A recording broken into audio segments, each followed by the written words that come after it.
Kita masih lagi dalam bab yang kelima.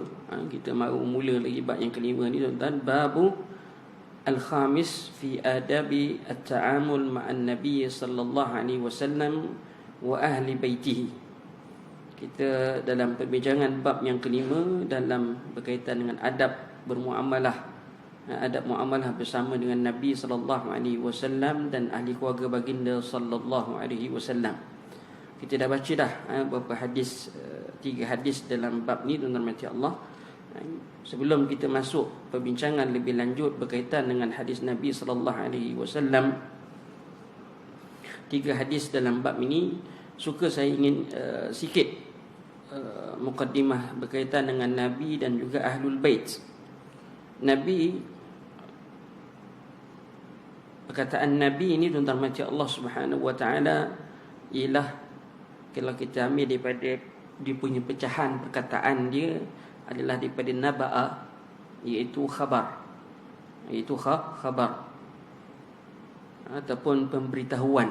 Itu maksud Nabi dari segi bahasa, ini khabar ataupun pemberitahuan.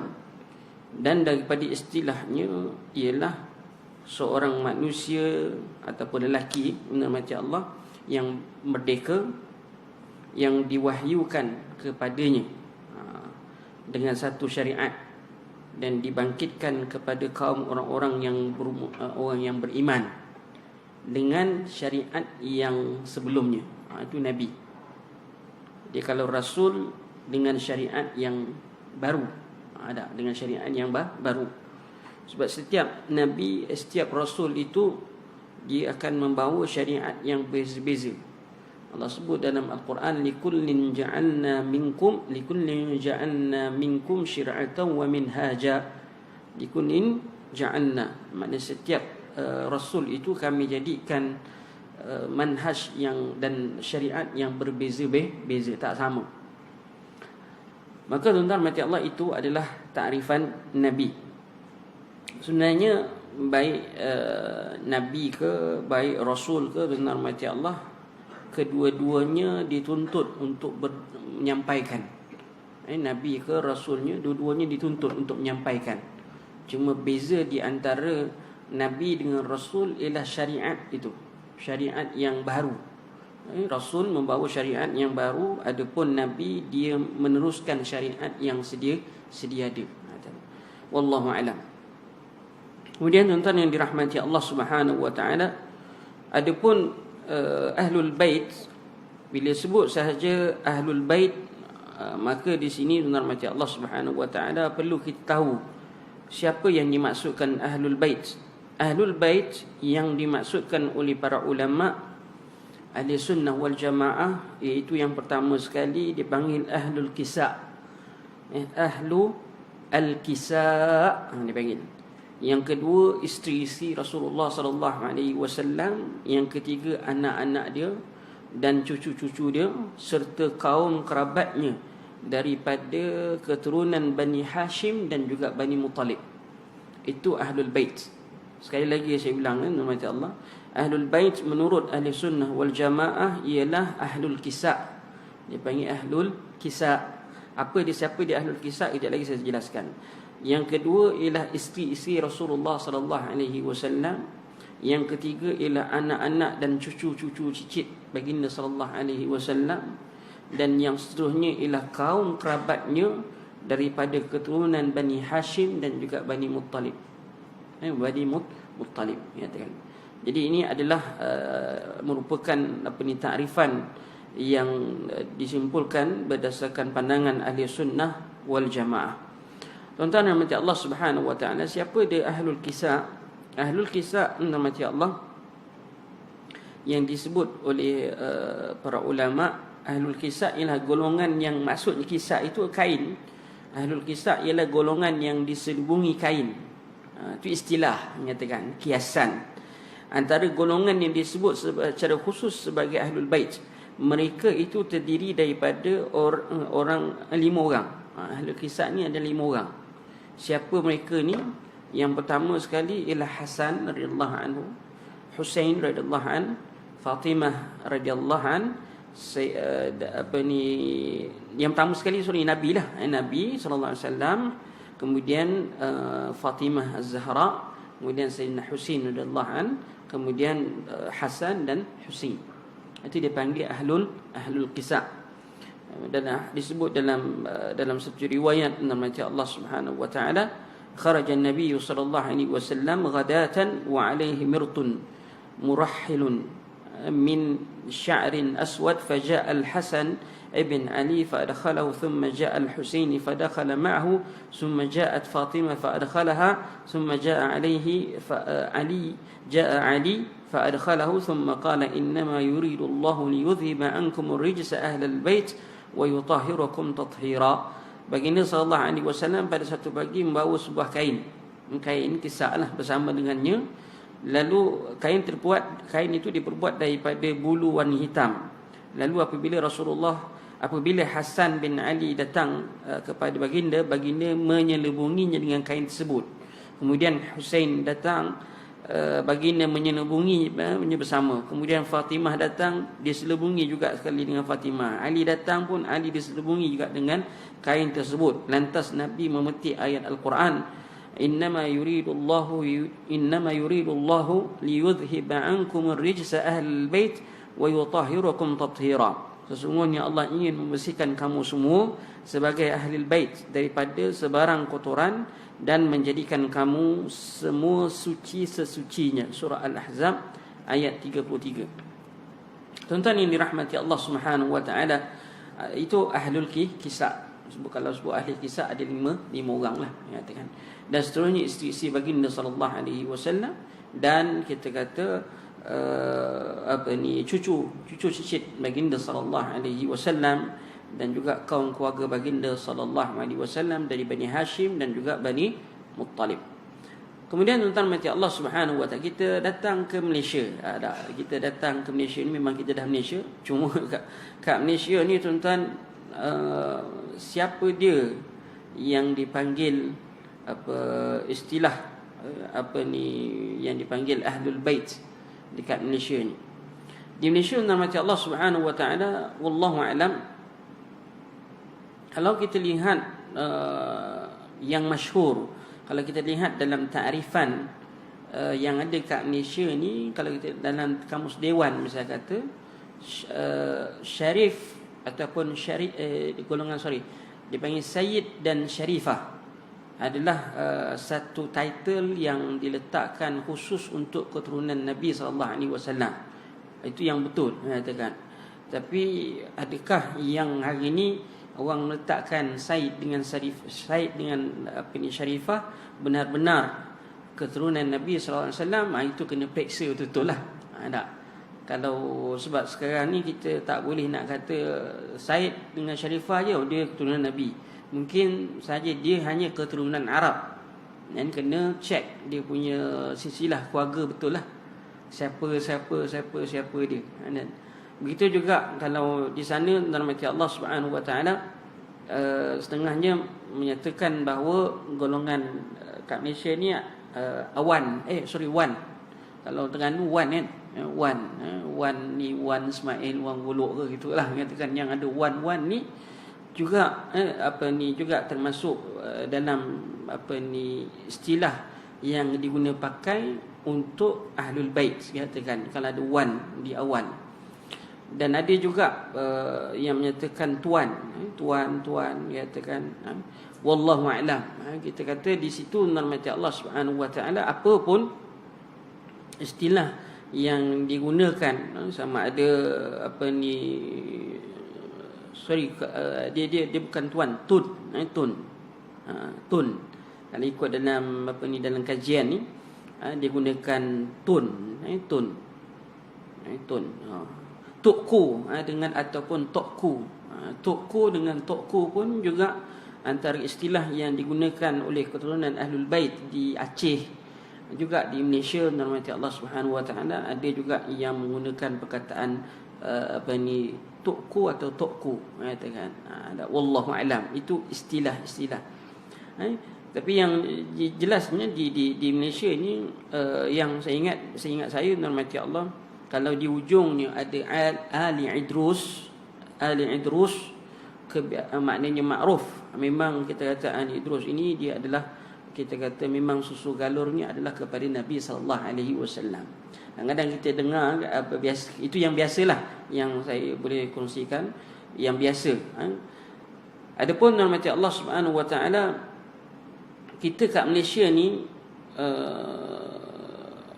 dia banyak bergabung sampai kepada Alawi. Sebab dia zaman zaman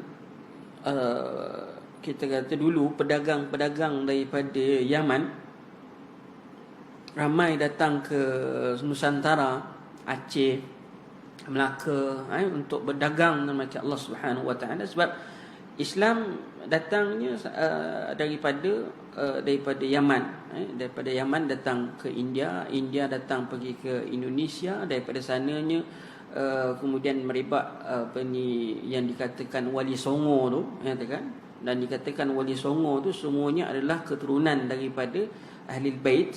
Dan kemudian macam Allah datangnya susu galur daripada Wali Songo ni yang menjadi, yang membuka tanah Melayu. Lalu macam Allah Subhanahu, sebahagian besar ataupun sebahagian pemerintah raja-raja yang ada kat Malaysia ini juga berketurunan daripada Ahlul Bait. Perlisnya, Johornya, kemudian Pahang, Kelantan, Terengganu, macam Allah Subhanahu wa taala. Wallahu a'lam. Tapi kalau susu galurnya kita kata daripada Alawi, daripada Alawi, daripada kabilah, satu susu galur keluarga Alawi bin Abdullah bin Ahmad al-Muhajir. Sebab Ahmad al-Muhajir ni yang datang ke Nusantara, yang mula-mula dia adalah pewaris, dia adalah keturunan Nabi SAW yang datang berdagang ke Malaysia, tak silap saya lah, katakan dalam sejarah. Kemudian dia adalah sebelum tu Isa Muhammad bin Ali bin Ja'far, kemudian bin Muhammad Al-Bakir, Muhammad Bakir bin Ali Zainal Abidin, Ali Zainal Abidin bin Husain bin Fatimah, Husain anak kepada Ali bin Abi Talib ataupun anak kepada Fatimah, dan Fatimah anak kepada Nabi sallallahu alaihi wasallam. So susu galur Ahlul Bait ni kat Malaysia ni dia lebih kepada Husain. Ada kepada Husain. Mungkin ada susu galur daripada Hasan, wallahu alam. Tapi ikut kajian yang dibuat dengan Allah, wallahu alam, kebanyakan yang hadir, yang ada hari ini di Malaysia ialah susu galurnya kepada Sayyidina Husain radhiyallahu anhu. Wallahu a'lam. So kita kata dia ada satu lagi susu galur Hasan, wallahu a'lam. Ini ada jarang sekali kita dengar tentang Hasan. Sedangkan wallahu a'lam dalam riwayat hadis, seingat saya kebanyakan riwayat hadis Nabi SAW, Imam Mahdi tu dia datang ni daripada susu galur Hasan, bukannya Husain, seperti mana yang dipahami oleh golongan Syiah. Syiah mendakwa kita kata Imam Mahdi lahir daripada susu galur Husain. Tetapi dalam kitab Ahlussunnah wal Jamaah, susu galur Imam Mahdi lahir daripada susu galur Hasan bin Ali bin Abi Talib radhiyallahu anhu. Wallahu a'lam. Jadi adalah dia katakan perbezaan pandangan di situ, wallahu a'lam bissawab.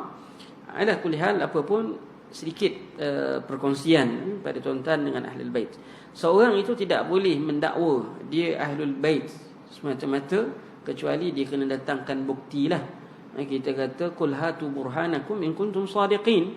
Katakanlah wahai Muhammad, hatu burhanakum, bawa sini bukti yang menunjukkan apa yang kamu dakwakan itu benar, sila buktikan. Katakan kalau dia bukti dia Ahlul Bait benar mati Allah Subhanahu wa taala, ya, dia ada hak Ahlul Bait, yang mana benar mati Allah dia berhak untuk mendapatkan 1/5 harta perang dan sebagainya. Jika berlaku peperangan, dia berhak ke atas 1/5 daripada jumlah harta rampasan perang itu. Katakan wallahu a'lam. Dan adalah lain-lain hak dia.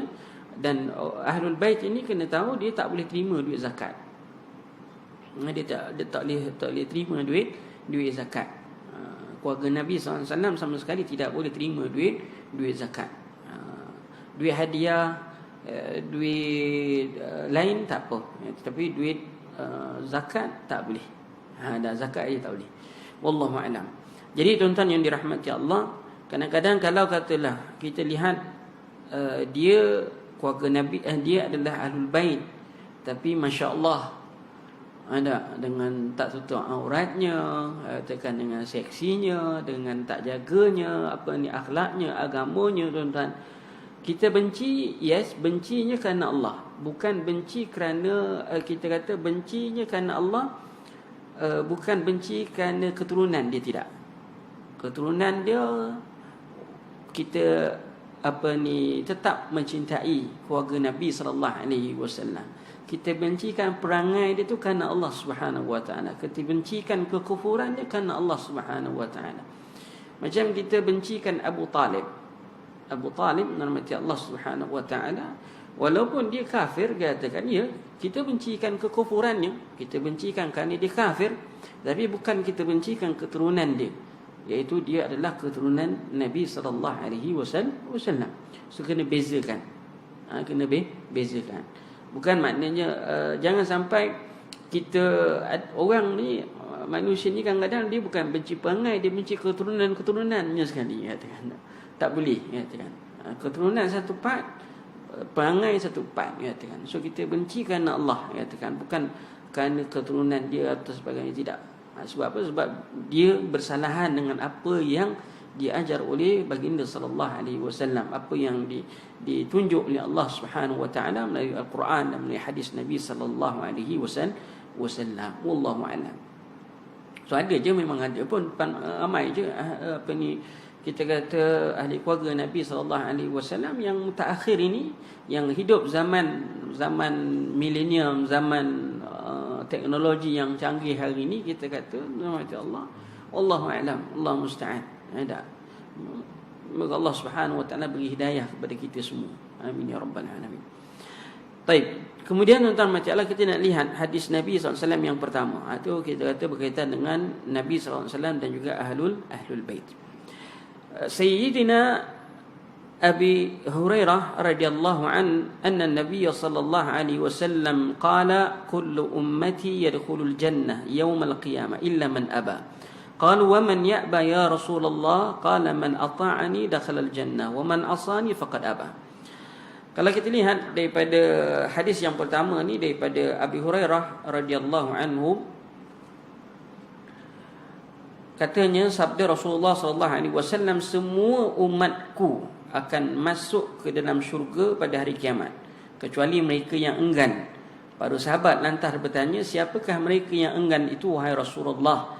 Baginda menjawab, siapa yang taat kepada aku akan masuk ke syurga, manakala siapa yang ingkar terhadap aku maka dia telah enggan. Kullu ummati, Nabi SAW, umat Nabi SAW ialah kita kata yang hidup zaman Nabi SAW, yang kita kata selepas Rasul diutuskan sebagai menjadi seorang Rasul sampailah akhir zaman besok, semuanya adalah umat Nabi SAW. So umat Nabi SAW dia ada dua kumpulan. Satu umat yang mustajabah, maknanya umat yang telah beriman kepada Allah Subhanahu wa taala, beriman kepada Rasulullah sallallahu alaihi wasallam. Di sana ada umat yang Nabi masih yang kufur kepada Allah Subhanahu wa taala. Itu jelas kita katakan. Yang dimaksudkan dalam hadis ini ialah mereka umat Nabi sallallahu alaihi wasallam yang telah beriman dan matinya dalam keadaan iman kepada Allah Subhanahu wa taala dan Rasulnya. Sebab itu kullu ummati, semua umat aku. Maknanya rahmati Allah, siapa saja yang mengucap dua kalimah syahadah, yang kita katakan wa mata alaihima, dan dimati ke atas kedua-duanya, maka orang itu adalah layak untuk masuk ke syurga Allah Subhanahu wa taala. Orang itu layak untuk masuk syurga Allah Subhanahu wa taala. Man kana akhiru kalami la ilaha illallah dakhala al-jannah. Siapa yang akhir kata-katanya la ilaha illallah, maka orang itu masuk syurga, katakan. Nah, jadi tuan-tuan yang dirahmati Allah Subhanahu wa taala, adakah kita kata semudah itu untuk masuk syurga, mengucap 2 kalimah syahadah dan boleh masuk syurga? Tidak, katakan. Kita ada dia punya syarat-syaratnya, ada dia punya kita kata rukun-rukunnya, syarat-syaratnya, katakan. Macam kunci kan, syahadah itu kan miftah, maknanya syahadah itu umpama kunci. Setiap kunci ada gigi-giginya. Maka tuan-tuan mati Allah, tentulah bila seorang itu telah mengucap 2 kalimah syahadah, maka dia tuntut untuk melaksanakan rukun-rukun Islam yang lain. Yang pertama, rukun yang pertama dia dah buat, maka rukun yang kedua solatnya, puasanya, hajinya dan seterusnya, tuan-tuan. Dan kita kata maknanya bila mereka tadi melakukan amalan ibadah, dan bukan setakat melakukan amalan ibadah, syarat yang berikutnya ialah menjauhi maksiat. Sebab itu dalam hadis Nabi SAW ini, kata Nabi, semua umat aku akan masuk syurga kecuali yang enggan. Kecuali yang enggan. Ada tak umat Nabi SAW yang enggan? Ada, katakan. Yang tak nak beriman tu satu. Ada. Yang tidak mau beriman satu. Yang kedua, tuan-tuan mati Allah Subhanahu Wa Taala, dia beriman tapi kita kata tidak mentaati Allah, tidak mentaati Rasulullah sallallahu alaihi wasallam dan melakukan maksiat ke atas Nabi sallallahu alaihi wasallam. Sebab itu kata Nabi sallallahu alaihi wasallam, man ata'ani dakhala al-jannah. Siapa yang taat perintah aku, maka dia akan masuk syurga. Siapa yang melakukan maksiat pada aku, maka sesungguhnya dia telah enggan. Jadi di sini tuan-tuan mati Allah Subhanahu Wa Taala menjelaskan kepada kita tadi, syahadah itu bergantungan juga dengan tahap bergantungan pada ketaatan kita, iaitu amalan kita kepada Allah Subhanahu Wa Taala, dan menjauhi seorang itu maksiat kepada Allah Subhanahu Wa Taala. Wallahu a'lam. Kita kata bukanlah sewenang-wenangnya ucap kalimah syahadah masuk syurga. So, ada ke orang yang hanya mengucap 2 kalimah syahadah saja masuk syurga? Ada, katakan. Kalau misalnya ada banyak, kita dengar cerita-cerita tuan-tuan mati Allah, dia peluk je agama Islam, dia mengucap 2 kalimah syahadah, lepas tu dia meninggal dunia. Ada, katakan. Ada je orang tuan-tuan mati Allah, disebut dalam hadis Nabi sallallahu alaihi wasallam, hadis bitaqah. Hadis kad. Dia ada satu hadis masyhur dalam kitab hadis. Kalau tuan-tuan nak cari, katakan dia panggil hadis bitaqah. Hadis bitaqah ni hadis kad. Seorang yang dihisab oleh Allah Subhanahu Wa Taala di hari akhirat kelak, dia bawakan di hadapannya 99 sijilan, buku daftar amalan. Setiap buku amalan dibuka, semuanya dosa belaka. 99 buah buku dibuka satu-satu, semua dosa belaka. Tak ada satu pun pahala. Tak ada satu pun pahala. Lam ya'mal amalan qat. Tidak buat satu amalan pun. Tak ada langsung amalan. Memang dia sendiri dah mengaku memang tak ada buat. Tapi Allah kata ada. Allah sebut ada. Kamu ada amalan. Lalu dikeluarkan kad. Dan kad itu tertulis padanya kalimah syahadah. Syahadah. Asyhadu an la ilaha illallah wa asyhadu anna Muhammadar Rasulullah. Tadi sebanyak 99 buah buku amalan tadi dah diletakkan di atas lacing. Di atas dacing tadi, dacing sebelah kiri berat dah lah. Lalu diletakkan kad tadi, diletakkan di atas kifatul aiman, kifatul yumna, lalu diletakkan di atas dacing yang sebelah kanannya. Kan dacing ada dua kan, sebelah timbang kanan dan kiri, katakan. Diletakkan sebelah kanan rajahat. Berat timbangan yang baik tadi nak banding dengan dosa yang 99 buah buku, tuan-tuan mati Allah sekalian. Maka tuan-tuan mati Allah, itu harapan. Kita dalam kita kata dalam Islam, kita ada yang dipanggil khauf, kita ada takut yang dipanggil khauf, yang kedua dipanggil raja, harapan. Harapan. Dua ni mesti jalan seiring. Dia tak boleh takut semata tanpa harap. Harap semata tanpa khauf, tak boleh. Dia mesti ada raja, mesti ada khauf. Mesti ada khauf. Khauf, semua orang takut. Kalau diceritakan tentang azab Allah Subhanahu wa taala, azab kubur, azab yang Allah akan beri sediakan, semua orang takut ni katakan. Siksaannya. Tapi dalam masa yang sama Allah beri kita harapan. Innallaha ghafurur rahim. Allah Maha Pengampun, Allah Maha Pengasihani. Yang kisah-kisah yang saya sebutkan tadi itu, mana Allah Subhanahu wa taala berikan keampunan. Man atani yaumal qiyamah, siapa yang datang pada aku hari kiamat kelak, bi khirabil ardil khataya, yang bawanya seisi bumi dosanya. Tuan-tuan bayangkan, seisi bumi dosanya, banyaknya dosa yang dibuat, tetapi dengan syarat dia tidak mensyirikkan aku dengan sesuatu pun. Fa ataitu bi qirabil ardil maghfirah, aku akan bawa datang kepadanya sisi bumi juga pengampunan. Itu rahmat Allah Subhanahu wa taala. Sebab tu Allah kata, Allah berfirman dalam Quran, Allah, la taqnatu min rahmatillah, jangan kita putus asa dengan rahmat Allah Subhanahu wa taala. Kerana rahmat Allah ni luas, katakan. Rahmat Allah ni luas. Rahmat Allah ni sehingga Allah, orang kafir pun Allah bagi kat dunia ni, tapi tidak di akhirat. Dekat dunia Allah bagilah, tapi dekat akhirat khusus untuk orang yang beriman saja. Wa kana bil mu'minina rahima. Ada, tapi dekat dunia Allah beri. Rahmat Allah disebut dalam satu riwayat hadis Nabi SAW, Allah Subhanahu wa taala mencipta 100 rahmat. Satu rahmat Allah turunkan ke atas muka bumi Allah. Satu rahmat je. Baki lagi 99 rahmat Allah simpan dekat dia. Nak berikan besok, kemudian masa dah kiamat besok, nak berikan kepada orang-orang yang beriman kepada Allah Subhanahu wa taala. Satu-satu rahmat yang Allah turunkan dekat dunia ni, tuan-tuan macam Allah, inilah rahmat Allah menyebabkan kita ada sayang seorang tu, kita sayang mak kita, hatta binatang pun sayang kepada anaknya sendiri. Itu rahmat Allah Subhanahu wa taala turun kat atas muka bumi. Bayangkan ada 99 rahmat.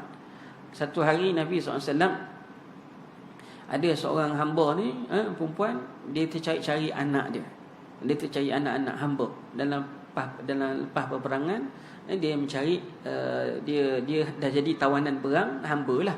Lalu dia tercari-cari anak dia. Dia jumpa anak dia, dia peluk rapat-rapat dengan Allah Subhanahu wa taala. Kata Nabi SAW kepada sahabat, kamu tengok seorang hamba ni dengan anaknya, betapa sayang dia kepada anak. Tapi demi Allah, katakan bahawa Allah Subhanahu wa taala kasihkan kamu lebih daripada ini. Seorang ibu dapat anak ni yang kehilangan anaknya, bila jumpa dia peluknya betul-betul dengan Allah. Begitulah kita kata Allah lebih daripada itu. Walillahi mathalul a'la. Jadi tuan-tuan yang dirahmati Allah Subhanahu wa taala, sebab itu kita katakan khauf dengan raja itu, takut dengan harap kena jalan seiring. Tak boleh takut semata tanpa ada harapan, dan harapan semata tanpa ada khauf, tanpa ada rasa takut pada Allah Subhanahu wa taala. Kan ada setengah orang, tak apa, Allah Maha Pengampun, Allah Maha Pengampun, Allah Maha Pengampun. Dia duk harap je. Lupa yang mana Allah sebut inna azabi lasyadid, inna azabi lasyadid. Sungguh azab aku sangat pedih, azab aku sangat pedih. Itu jangan lupa. Nabbi ibadi anni anal ghafurur rahim. Beritahu hamba-hamba aku, kata Allah Subhanahu wa taala, bahawa aku Maha Pengampun lagi Maha Pengasihani. Tengok ujung ayat tu. Wa anna azabi, dan azab aku pun pedih juga. Ingat, jangan ingat duk ampun itu. Azab Allah kena ingat juga. Itu tak nak katakan orang duk ingat keampunan, tapi lupakan azab Allah Subhanahu wa taala, sehingga kita kata dia hanya berharap semata, tidak ada rasa takut. Sebab itu tuan-tuan mati Allah, umpama dua sayap lah kita katakan khauf dengan raja ni, takut dengan harapan. Kullu ummati yadkhulul jannata yaumal qiyamah. Hari kiamat lah nanti. Ada hari kiamat nantilah, lepas hari kiamat nanti baru kita boleh masuk syurga. Dah dihisap apa semua tu, barulah kita masuk syurga. Tak. Selagi tu tak boleh lah. Tak. Yang ada sekarang ni menurut Allah Subhanahu wa taala ialah kita kata hanyalah orang-orang yang bukanlah kita jasad masuk ke syurga, tidak, tetapi kita disebut dalam nas hadis Nabi sallallahu alaihi wasallam, orang yang dalam kubur tu, orang yang beriman dalam kubur, dia diperlihatkan syurga, tempatnya dalam syurga. Maq'adahu, maknanya dia tunjukkan tempatnya dalam syurga. Dah ditunjukkan. Tapi boleh tak dia masuk? Tak boleh masuk. Dah dia tunjuk, dia tunjuk. Dan ini antara keinginan ahli syurga tadi, macam Allah Subhanahu wa taala yang dalam kubur ni, Allahumma atqimis sa'ah, ya Allah cepatkanlah kiamat, ya Allah cepatkanlah kiamat. Itu yang mereka duk harap dengan Allah Subhanahu wa taala. Ada sebab tak sabar ni nak masuk dalam syurga Allah Subhanahu wa taala. Dan ada satu golongan lagi yang disebut nama Allah ialah syuhada, para syuhada, orang-orang yang mati syahid. Roh-roh mereka bergantungan di dalam syurga Allah Subhanahu wa taala dalam bentuk yang lain lah, mengatakan wallahu alam. Kata itu dalam beberapa hadis Nabi sallallahu alaihi wasallam ada sebut, mengatakan wallahu alam. Jadi dia kata untuk masuk ke syurga jasadian, dengan jasad sekali, dia katakan roh dan jasad, maka perlu melalui beberapa tapisan yang ada. Untuk kita menghormati Allah, semua ni manusia ni akan ditapis. Kita ada dua tapisan. Satu golongan yang mana tidak ditapis langsung, satu golongan yang tak ditapis langsung, terus masuk depan pintu syurga Allah Subhanahu wa taala. Dan jumlahnya tentang mati Allah, kita kata 70,000, ya, kita kata 70,000 darat dengan 70,000. Ada lebih kurang berapa juta, ya, 70,000 darat 70,000. Ya, kan umat Nabi sallallahu alaihi wasallam yang masuk syurga tanpa hisab. Kata Rasulullah sallallahu alaihi wasallam, Allah Subhanahu wa taala telah memberikan kepada aku 70,000 di kalangan umatku yang masuk ke syurga tanpa hisab. Fastazdadtu rabbi, aku minta tambah lagi, ya Allah tambahkan lagi daripada 70,000. Maka Allah Subhanahu wa taala tambahkan setiap satu 70,000. Makna 70,000 darat dengan 70,000. Kemudian bila sahabat Uqashah ni dia dengar, Uqashah bin Mihsan radhiyallahu an, dia dengar Rasulullah kata, ya Rasulullah, doakan aku untuk aku salah seorang daripada 70,000 darat 70,000. Kata Rasulullah sallam, walaka, dan bagi kamu Uqashah salah seorang. Jadi kita beriman kepada apa yang dituturkan oleh Nabi SAW. Uqashah bin Mihsan itu adalah salah seorang daripada yang masuk ke syurga tanpa hisab, terus depan pintu syurga Allah Subhanahu wa taala. Hak kita ni tuan-tuan, kita kena dihisab. Hisab dulu, ada nak tunggu kita kata di padang mahsyar. Lepas padang mahsyar nak tunggu nak hari dihisab seorang-seorang nak tunggu, tak tahu time bila kita ni, wallahu alam. Turn kita ni bila, wallahu alam. Bukan kita je ni, berapa start daripada Nabi Adam sampai zaman akhir zaman besok, ada berbaris seorang-seorang tu kan. Tak tahulah dia tekan berapa lama tu masa hari mizan tu, wallahu alam, hanya Allah saja yang tahu, katakan. Dan bukan itu saja, satu hari di sana di kiamat besok, satu hari bersamaan dengan 50,000 sanah. Satu hari bersamaan dengan 50,000 sanah, 50,000 tahun dunia. Satu hari dekat akhirat bersamaan dengan 50,000 tahun di dunia. Sekarang kita kata satu hari bersamaan dengan 1,000 tahun di sisi Allah Subhanahu wa taala. Yudabbirul amra minas sama'i ilal ard thumma ya'ruju ilayhi fi yawmin kana miqdaruhu 1,000 sanah. Itu dalam surah Sajdah. Dalam surah yang lain Allah sebut 50,000 sanah. So ulama sebut yang 50,000 sanah itu ialah kita kata di hari akhirat kelak. Tapi yang satu hari bersamaan dengan 1,000 tahun di sisi Allah Subhanahu wa taala ialah ketika dunia ni ada lagi. Sekarang ni lah, sekarang ni. Wallahu a'lam. Baik. Jadi tuan-tuan yang mati Allah Subhanahu wa taala, habis hisab bukan terus saja, kita ada sirat. Lepas sirat kita ada kantarah. Lepas kantarah tu barulah masuk depan kita syurga. Pun bukan dia masuk lagi, tunggu lagi. Tunggu lagi tuan-tuan mati Allah. Lepas itulah barulah masuk ke syurga. Nabi dah dibenarkan. Tapi kita yang pastinya tuan-tuan mati Allah, kata Rasulullah SAW, Nahnul akhiruna wa nahnul awwaluna yaumal qiyamah. Kita yang terakhir, tetapi besok dekat hari kiamat kita adalah yang terawal. Tu keistimewaan untuk umat Nabi sallallahu alaihi wasallam. Nahnul akhiruna wa nahnul awwaluna yaumal qiyamah. Kita yang terakhir tapi kita yang terawal besok dekat hari akhirat. Dan umat Nabi sallallahu alaihi wasallam adalah satu hari Nabi sallallahu alaihi wasallam kata kepada para sahabat, suku daripada ahli syurga adalah di kalangan umat aku, fakabbarna, kami takbir, Allahu akbar. Lalu kata Rasulullah SAW lagi, separuh ahli syurga itu adalah di kalangan umatku, Allah fakabbarna, Allahu akbar. Jadi kita katakan jumlah umat Nabi sallallahu alaihi wasallam sangat-sangat ramai, katakan.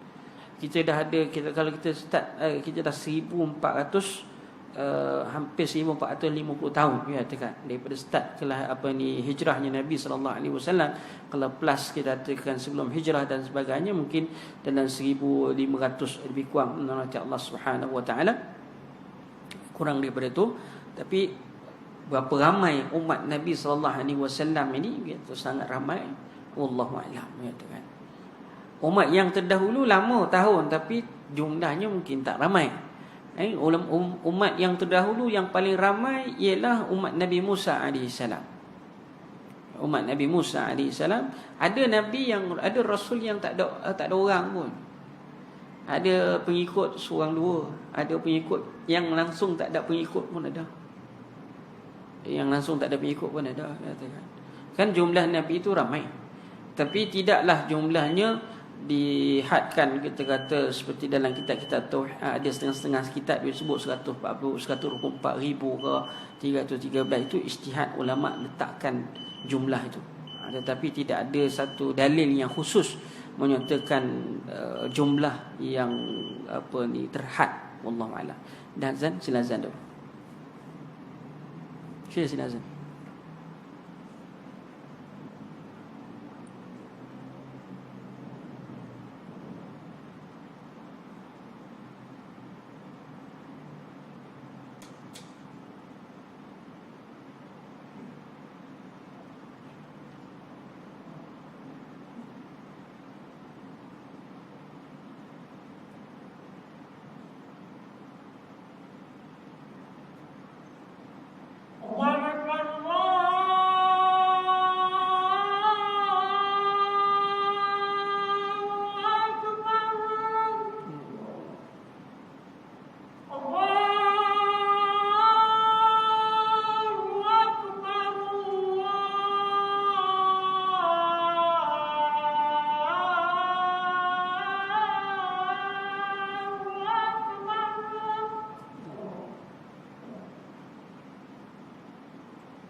Baik, jadi tuan-tuan yang dirahmati Allah Subhanahu wa taala, ada pembilangan nabi tadi tentang rahmat Allah Subhanahu wa taala ialah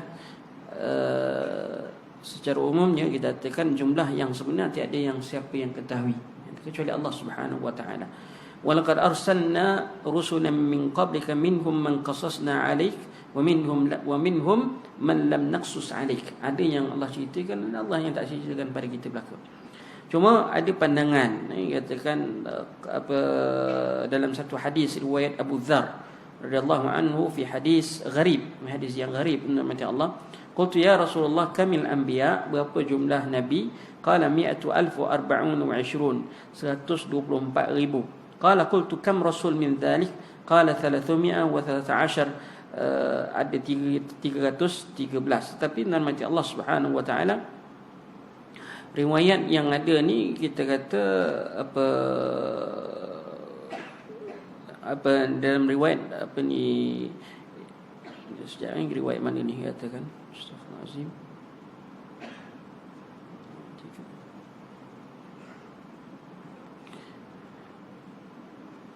diperbahaskanlah berkaitan dengan riwayat ini.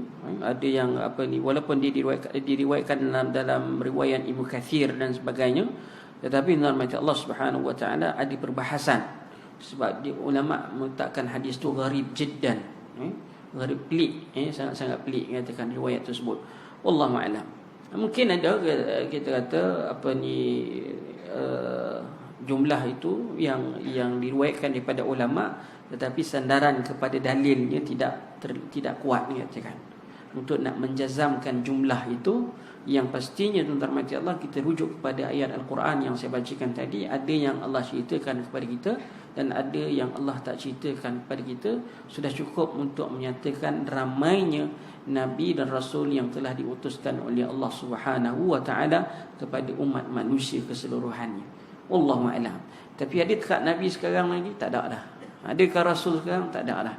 Tidak ada dah Nabi dan tidak ada dah Rasul selepas Nabi. La Nabi ya ba'di, kata Rasulullah SAW. Tidak adalah Nabi selepas aku. Tidak ada Nabi dah selepas aku. Adapun Nabi Khidir alaihissalam, Nabi Khidir alaihissalam itu ada khilaf di sisi ulama. Dia bukanlah kita kata Nabi yang datang selepas. Dia Nabi yang ada memang sebelum Nabi Muhammad lagi, dia dah ada dah. Cuma dia masih lagi hidup ataupun tidak zaman sekarang ni katakan. Wallahu a'lam. Kadang-kadang ada yang panggil dia rijalul ghaib lah, apalah kita katakan. Pandangan-pandangan itu ada khilaf lah kita kata. Untuk Nabi Khidir itu ada khilaf kita kata di sisi ulama. Sebagiannya kata tak ada dah, Nabi Khidir pun tak ada. Kalau dia ada sekalipun, dia wajib beriman dengan Nabi SAW dan dia bawa ikut syariat Nabi SAW. Dia tak boleh bawa syariat dia dulu. Zaman Nabi Musa AS tak boleh katakan. Dia kena ikut syariat yang dibawa oleh Nabi SAW.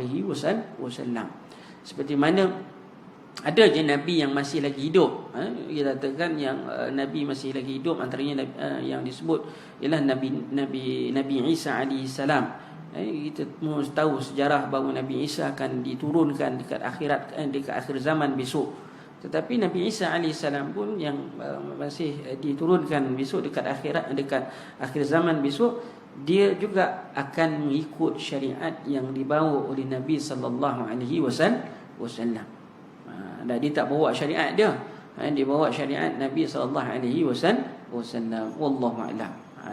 Wallahu a'lam. Jadi tuan-tuan yang dirahmati Allah Subhanahu wa taala, apapun tuan-tuan yang dirahmati Allah, adab kita bersama dengan Nabi SAW pada hadis ini ialah kita mentaati perintah Allah, kita taati perintah Rasulullah SAW.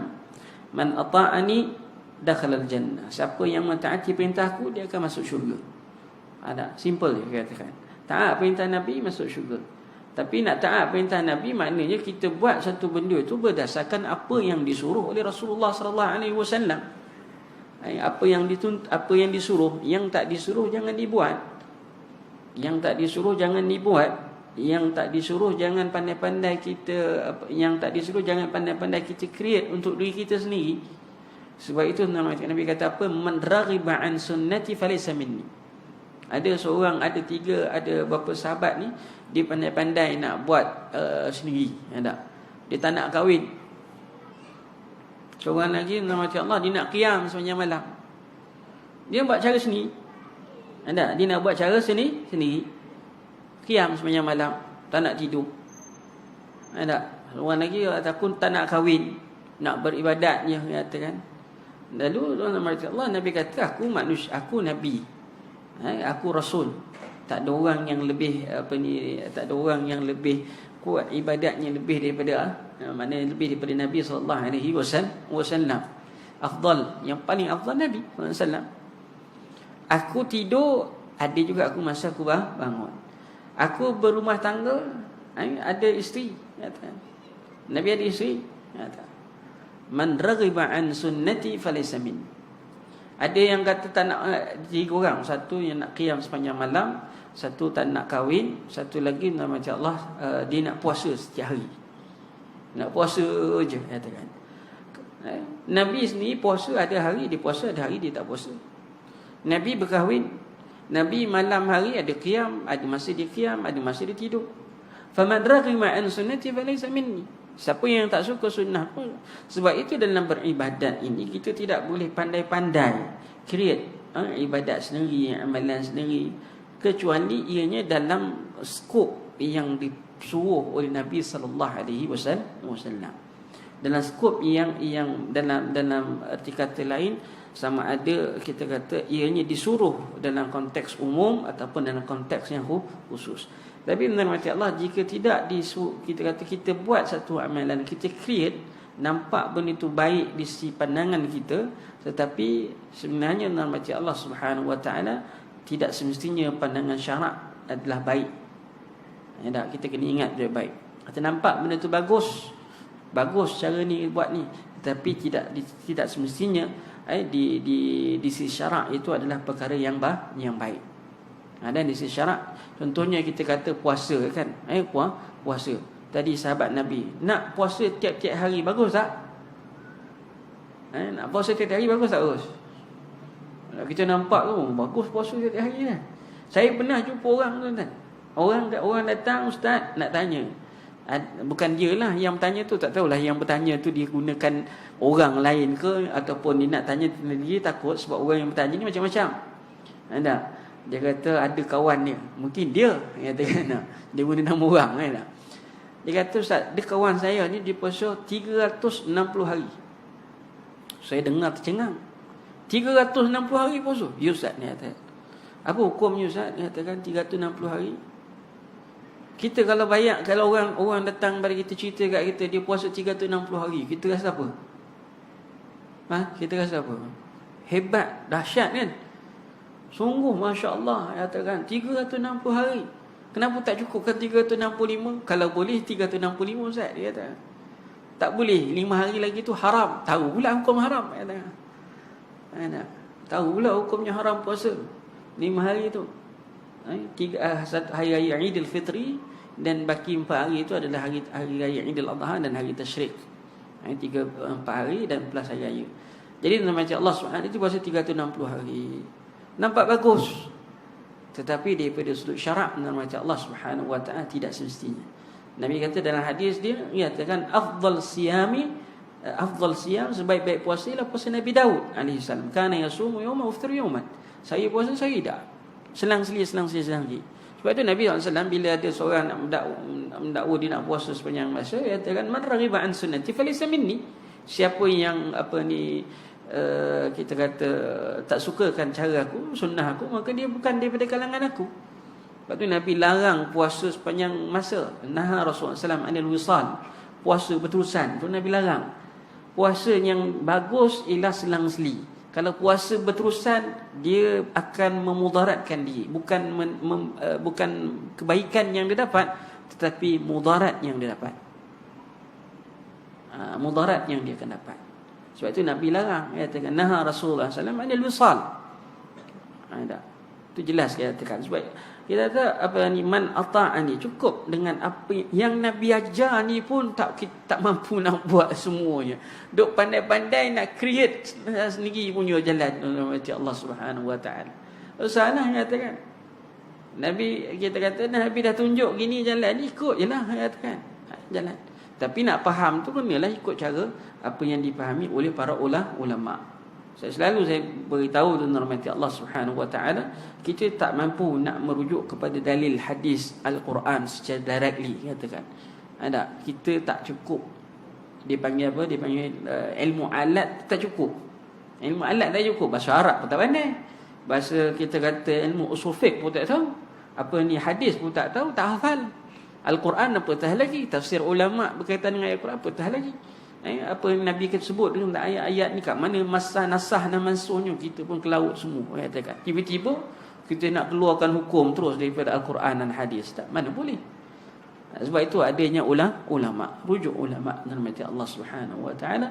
Maka di situlah daripada situ kita kata para ulama rahmat Allah Subhanahu Wa Taala mesti bertakwa kepada Allah Subhanahu Wa Taala dalam meletakkan satu-satu hukum ataupun menentukan satu-satu bentuk ibadah supaya tidak keluar daripada kerangka nas Al-Quran dan hadis Nabi sallallahu alaihi wasallam seperti mana yang disyariatkan. Wallahu a'lam.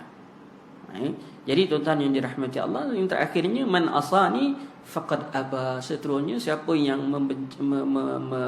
siapa yang melakukan maksiat kepada aku, sesungguhnya dialah telah enggan. Melakukan maksiat terhadap Nabi sallallahu alaihi wasallam ialah kita kata mengingkari perintah Allah Subhanahu Wa Taala, mengingkari perintah Rasulullah sallallahu alaihi wasallam, ataupun melakukan maksiat, melakukan maksiat. Sebab perintah Allah, perintah Rasul, dia dalam kategori kan ada yang rukun, ada yang wajib, ada yang sunat, ada yang harus dan sebagainya katakan. So ikut kategori itulah. Tapi bila maksiat pada Allah Subhanahu Wa Taala, ada maksiat yang dosanya kecil, dosanya besar dan sebagainya. Ada umum, wa man asani faqad aba. Siapa yang melakukan maksiat kepada aku, normatif Allah Subhanahu Wa Taala aku, maka sesungguhnya dia telah enggan.